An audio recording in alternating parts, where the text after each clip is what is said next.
Pemirsa, Pengadilan Tata Usaha Negara Jakarta menolak seluruh permohonan keberatan yang diajukan oleh Universitas Gadjah Mada terkait dengan keterbukaan informasi ijazah mantan Presiden Joko Widodo.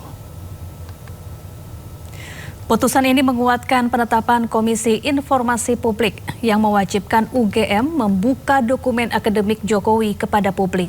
Selain menolak banding UGM, Majelis Hakim juga membebankan biaya perkara sebesar Rp648.500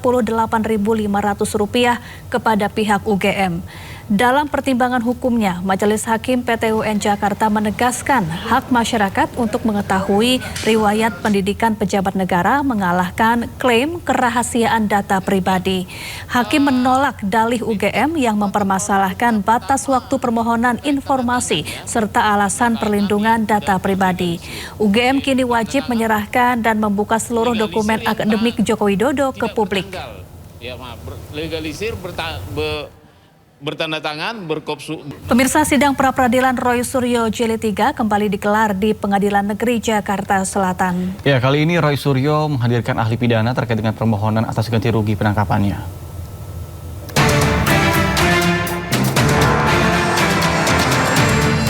Sidang pra-peradilan Jilid 3 tersangka kasus ijazah Presiden ke-7 Republik Indonesia Joko Widodo, yaitu Roy Suryo, kembali digelar di Pengadilan Negeri Jakarta Selatan pada Jumat pagi. Roy Suryo kali ini mengajukan pra-peradilan dengan menggugat Polda Metro Jaya untuk mengganti rugi sebesar Rp206 juta. Rincian gugatan yaitu ganti rugi material senilai Rp106 juta dan ganti rugi imaterial senilai Rp100 juta. Dalam agenda sidang hari ini, Roy menghadirkan ahli pidana yaitu Didit Wijayanto Wijaya. Menurutnya, Didit akan memberikan pandangan terkait kesesuaian permohonan ganti rugi dengan ketentuan dalam KUHAP. Pergantian atau soal misalnya ganti rugi itu apakah berkesesuaian dengan KUHAP yang baru ya gitu, karena KUHAP yang baru kalau saya tidak salah di pasal 173 itu ada ya gitu, dan nanti beliau akan menerangkan di pasal 1 juga ayatnya berapa kemudian apakah yang kita mohonkan itu sesuai atau tidak, itu yang akan kita pertanyakan. Sebelumnya pada sidang pra-peradilan pertama, Hakim Tunggal I Ketut Darpawan mengabulkan sebagian permohonan Roy Suryo. Sidang menyatakan bahwa penggeledahan, penangkapan, dan penahanan dirinya tidak sah. Sementara sidang pra-peradilan kedua yang menggugat penetapan tersangka ditolak hakim. Tim Liputan iNews melaporkan.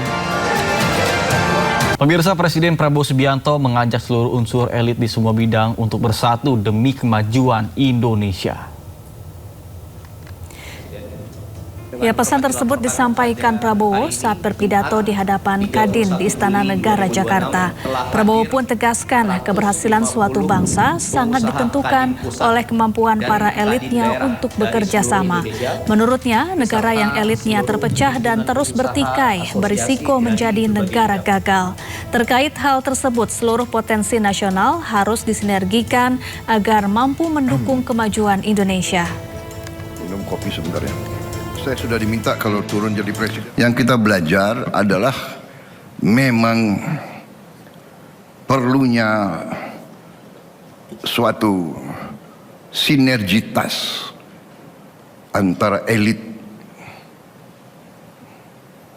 Perlunya ada kerjasama, kolaborasi. Semua bangsa yang berhasil, elitnya bisa kerjasama. Semua negara yang gagal, elitnya ribut. Apa yang kita maksud dengan elit? Elit adalah unsur pimpinan. Jadi elit bangsa adalah elit politik, elit ekonomi, elit intelektual, elit agama, elit budaya, elit seni, elit produsen, elit buruh. Pemirsa, sejumlah mal di Jakarta dan wilayah lainnya tiba-tiba dipasang pagar setinggi hampir 3 meter. Ya, pemasangan pagar ini viral di media sosial dan memunculkan tanda tanya masyarakat.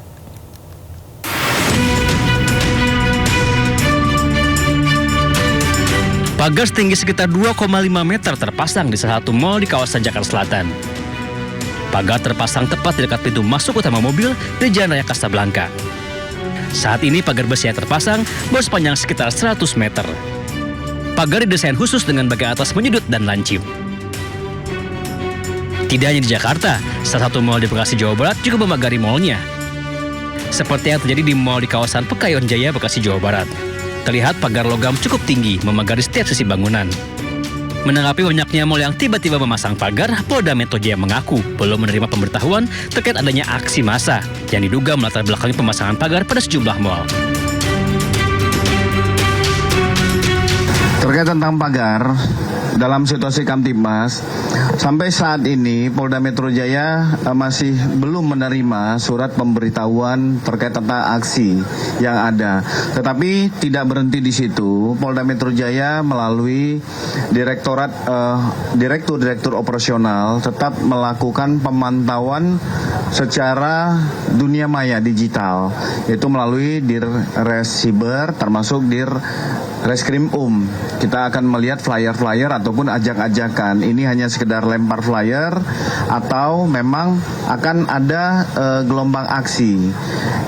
Kami juga akan berkoordinasi dari analisa perkiraan intelijen terkait tentang situasi terkini. Tetapi perlu kami sampaikan bahwa situasi sampai saat ini masih bisa dapat dikendalikan. Polda Metro Jaya juga mengaku sudah melakukan mitigasi awal apabila ada kelompok-kelompok yang mencoba membuat kerusuhan dan situasi tidak aman. Kendati demikian, Polda Metro Jaya kini meningkatkan patroli berskala kecil hingga besar di wilayah penyangga ibu kota Jakarta. Tim Liputan iNews melaporkan. Menanggapi fenomena mal dipagari, Gubernur DKI Jakarta Pramono Anung meminta pihak mal agar tidak melakukan tindakan antisipasi yang berlebihan. Ya, sementara penasihat khusus Presiden bidang komunikasi Hasan Nasbi meminta publik tidak berspekulasi liar. Yang kedua berkaitan dengan pemasangan pagar, saya juga mengamati mungkin bagian dari kekhawatiran, tetapi nanti pada saatnya pasti saya akan minta untuk pagar-pagar itu dilepas kembali. Karena kekhawatiran yang berlebihan juga tidak baik. Dan saya sebagai Gubernur Jakarta koordinasi dengan TNI, Polri, aparat penegak hukum lainnya, kami akan menjaga Jakarta, mudah-mudahan Jakarta selalu aman, nyaman. Kita jangan memperbesar berita-berita yang tidak baik. Berita-berita yang menebar ketakutan itu sebaiknya diklarifikasi juga. Teman-teman wartawan kan bisa cek sendiri.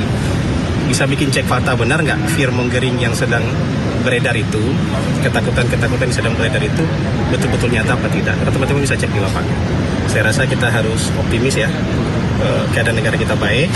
Sekarang pemerintah juga sudah jalannya sangat cepat. Barusan juga diskusi dengan seratusan lebih pengurus Kadin dan komunikasi dua arah, tanya jawab dengan Presiden tadi, masukan-masukan mereka sangat konstruktif, diterima dengan baik oleh Presiden, dan nggak ada alasan buat kita nggak maju kan. Jadi yang fear-mongering itu teman-teman cek di lapangan, ya. Saya rasa nanti teman-teman bisa menemukan itu benar nggak sih.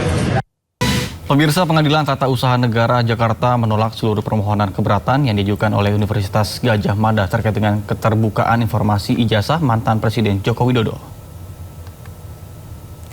Putusan ini menguatkan penetapan Komisi Informasi Publik yang mewajibkan UGM membuka dokumen akademik Jokowi kepada publik. Selain menolak banding UGM, Majelis Hakim juga membebankan biaya perkara sebesar Rp648.500 kepada pihak UGM. Dalam pertimbangan hukumnya, Majelis Hakim PT UN Jakarta menegaskan hak masyarakat untuk mengetahui riwayat pendidikan pejabat negara mengalahkan klaim kerahasiaan data pribadi. Hakim menolak dalih UGM yang mempermasalahkan batas waktu permohonan informasi serta alasan perlindungan data pribadi. UGM kini wajib menyerahkan dan membuka seluruh dokumen akademik Joko Widodo ke publik. Legalisir bertanda tangan